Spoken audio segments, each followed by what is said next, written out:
Dengan adanya konflik yang baru-baru ini terjadi di Israel, banyak pertanyaan dan keraguan muncul di benak orang-orang yang mempertanyakan identitas orang Palestina dan akar mereka menurut Alkitab.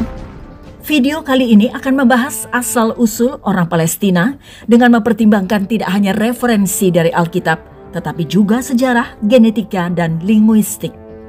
Banyak yang bertanya-tanya, siapakah sebenarnya orang Palestina itu?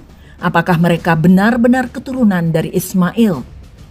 Di dalam kitab Kejadian kita membaca bahwa Tuhan berkata kepada Hagar, "Aku akan membuat sangat banyak keturunanmu, sehingga tidak dapat dihitung karena banyaknya."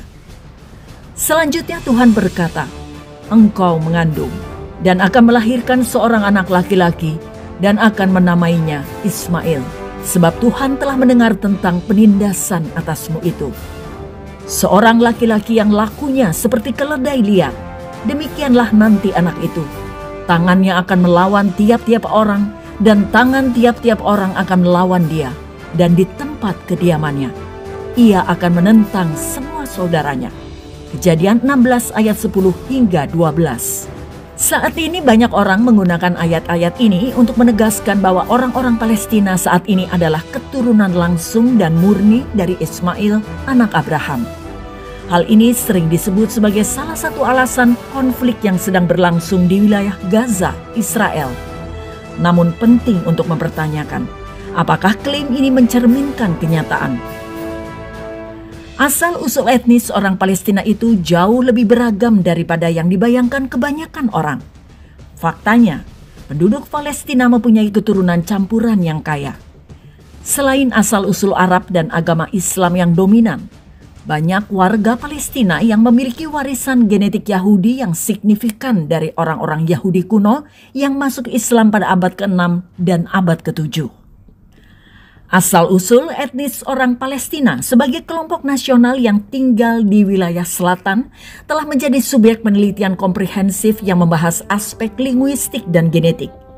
Terlebih lagi, ideologi nasionalis telah memunculkan banyak mitos mengenai populasi ini. Penting untuk dipahami bahwa meskipun mayoritas penduduknya adalah orang Arab dan Muslim, penduduk Palestina tidaklah homogen. Penduduk Palestina mencakup keragaman yang signifikan dalam hal praktik keagamaan, bahasa, budaya, dan bahkan kelompok etnis. Sejarah demografi Palestina sangat kompleks dan dibentuk oleh peristiwa sejarah, migrasi, dan pengaruh dari berbagai kekuatan kekaisaran selama berabad-abad. Pemberontakan perang dan perkembangan keagamaan juga memainkan peran penting dalam evolusi demografis di kawasan yang mempengaruhi imigrasi. Imigrasi dan konversi dengan penaklukan Muslim di Levan pada abad ke-7 wilayah tersebut mulai mengalami proses Arabisasi dan Islamisasi yang diakibatkan oleh konversi lokal dan asimilasi dikombinasikan dengan kehadiran Muslim di wilayah tersebut. Faktor-faktor ini menyebutkan terbentuknya populasi Muslim Arab, meskipun jumlah mereka jauh lebih kecil dibandingkan populasi wilayah tersebut pada akhir zaman kuno dari abad pertengahan hingga awal ke abad 20. Populasi Muslim Arab ini menjadi kelompok agama utama di wilayah tersebut. Banyak penduduk pedesa Palestina dan keluarga terkemuka menelusuri asal-usul mereka kembali ke klan mereka yang dikenal sebagai Hamula. Klan ini terdiri dari suku-suku nomaden Arab dari Jazirah Arab yang menetap di wilayah tersebut sebelum atau sesudah penaklukan Islam. Sejumlah keluarga Palestina mempertahankan tradisi lisan yang mengingatkan kembali pada akar Yahudi dan Samaria mereka.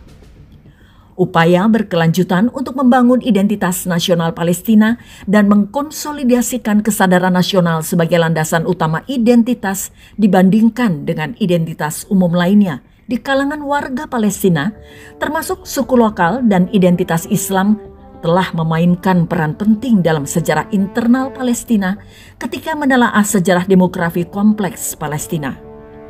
Terbukti bahwa hal ini dipengaruhi oleh berbagai peristiwa sejarah dan migrasi selama berabad-abad selama zaman perunggu. Wilayah tersebut terutama dihuni oleh orang Kanaan, orang yang berbahasa Fenisia. Pada awal zaman besi, orang Israel muncul sebagai kelompok etnis dan agama yang berbeda di wilayah tersebut. Tidak seperti bangsa Kanaan yang memiliki asal-usul Kanaan. Orang Israel atau orang Ibrani memiliki akar Semitik. Mereka mendirikan kerajaan Israel dan Yehuda. Selama periode ini, orang Israel hidup terutama di desa-desa kecil yang terbesar memiliki populasi hingga 300 atau 400 orang. Desa-desa mereka dibangun di puncak bukit dan rumah mereka dibangun dalam kelompok di sekitar halaman umum. Orang Israel membedakan diri dari tetangga mereka melalui larangan pernikahan campur, penekanan pada sejarah keluarga dan genealogi dan agama. Jatuhnya kerajaan-kerajaan ini ke tangan Asyur dan Babilonia mengakibatkan pengasingan paksa ke Babel. Wilayah tersebut kemudian dikuasai oleh Makedonia, lalu beralih ke tangan Selukia.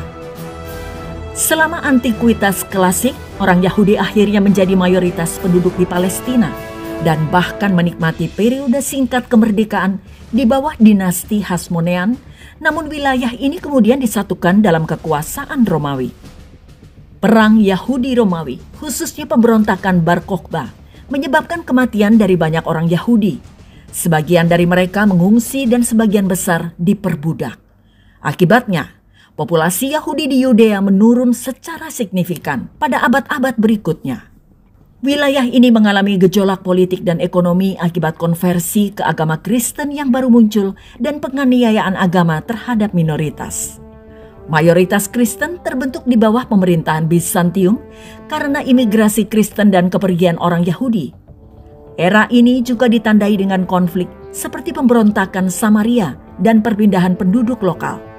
Pada abad ke-7, orang-orang Arab yang telah menganut agama Islam menaklukkan Levan dan selama abad-abad berikutnya, berbagai dinasti Muslim berbahasa Arab seperti Kekhalifahan Umayyah, Abbasiyah, dan Fatimiyah memerintah wilayah tersebut. Populasi Palestina menurun secara signifikan selama berabad-abad, turun dari sekitar 1 juta jiwa selama periode Romawi dan Bizantium menjadi sekitar 300.000 pada awal periode Ottoman.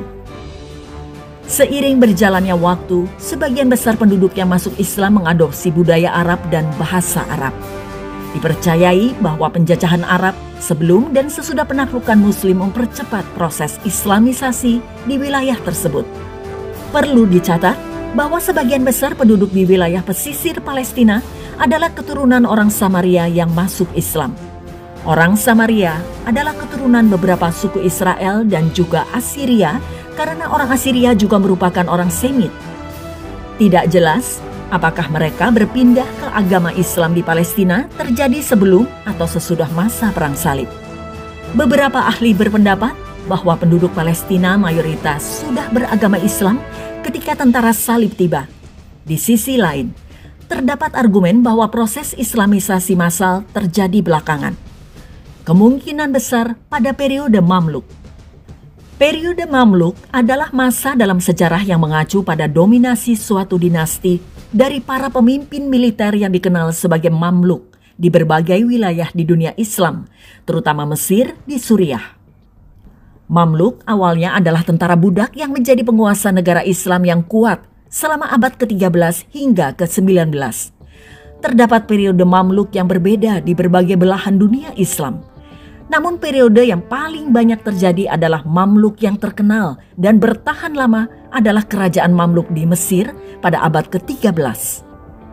Kaum Mamluk mendirikan pemerintahan sendiri di Mesir yang kemudian dikenal dengan nama Kesultanan Mamluk. Pemimpin Mamluk yang paling terkenal adalah Saladin yang merebut kembali Yerusalem dari tentara salib pada tahun 1187 dan mendirikan dinasti yang bertahan selama berabad-abad. Pemerintahan Mamluk di Mesir berakhir pada tahun 1517 ketika Kesultanan Utsmaniyah yang dipimpin oleh Sultan Selim menaklukkan Mesir. Mamluk diserap ke dalam sistem Utsmaniyah namun tetap mempertahankan otonomi lokal. Pada abad ke-17, populasi Palestina menurun dan tetap berada di antara 150.000 dan 250.000 orang selama beberapa abad di bawah pemerintahan Ottoman. Komposisi demografi Palestina telah dibentuk oleh beberapa gelombang migrasi, termasuk orang Mesir. Migrasi pada masa pemerintahan Muhammad Ali dan Ibrahim Pasha, serta imigrasi penduduk Aljazair setelah pemberontakan Abu Khalid pada abad ke-18. Kemudian pada abad ke-18 hingga ke-19 terjadi migrasi banyak kelompok Muslim dari Bosnia, Balkan, dan Kaukasus yang dibawa oleh orang Turki dan dari Sudan, Mesir, Suriah, dan Lebanon oleh Inggris pada abad ke-20. Hingga Israel didirikan kembali sebagai sebuah negara pada tahun 1948, Palestina adalah istilah untuk wilayah antara Laut Mediterania dan Sungai Yordan. Kata Palestina diterapkan pada siapapun yang tinggal di daerah itu. Sebagai salah satu tempat yang paling lama dihuni di dunia, wilayah ini telah berkali-kali berganti kepemilikan politik dan menjadi pusat migrasi bagi banyak budaya berbeda. Istilah Palestina baru mempunyai arti populer saat ini pada pertengahan abad ke-20. Yang umum digunakan saat ini, istilah Palestina terutama diterapkan pada penduduk non-Yahudi dan berbahasa Arab di wilayah tersebut. Namun, penggunaan ini sangat kontroversial karena dalam sebagian besar sejarah manusia, orang Palestina hanyalah orang yang lahir atau tinggal di tanah tersebut. Ketika digunakan hanya untuk merujuk pada non-Yahudi, hal ini menyiratkan klaim historis atas wilayah tersebut sebagai bentuk perlawanan terhadap Israel. Pada kenyataannya, konsep Palestina sebagai negara bangsa yang menentang Israel atau sebagai kelompok ras yang mendahului kehadiran penduduk Yahudi adalah salah secara historis. Studi genetik baru-baru ini menegaskan bahwa nenek moyang penduduk Yahudi dan Arab di Palestina sangat mirip. Para ahli genetika telah menyimpulkan bahwa orang-orang yang tinggal di wilayah ini mempunyai nenek moyang yang sama melalui kelompok masyarakat yang terus-menerus tinggal di wilayah Palestina. Hal ini secara langsung bertentangan dengan klaim bahwa penduduk tertentu, khususnya penduduk Yahudi di Israel, tidak memiliki klaim leluhur atas tanah tersebut. Pada saat yang sama, tidak ada bukti yang menunjukkan bahwa orang-orang Palestina modern adalah keturunan langsung dari orang Kanaan atau orang Filistin dalam Perjanjian Lama.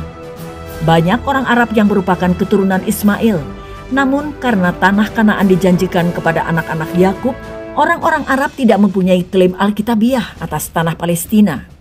Terlepas dari definisi dan garis keturunan yang tepat, orang-orang Palestina, seperti umat manusia, pada dasarnya adalah keturunan dari ibu dan ayah yang sama. Kejadian 3 ayat 20. Manusia sering melupakan hal ini ketika membangun garis budaya, geografis, dan politik. Banyak dari kekhawatiran mengenai siapa yang boleh atau tidak boleh disebut orang Palestina, atau apakah penting dari mana kelompok tersebut berasal, didasarkan pada perpecahan yang melupakan warisan bersama.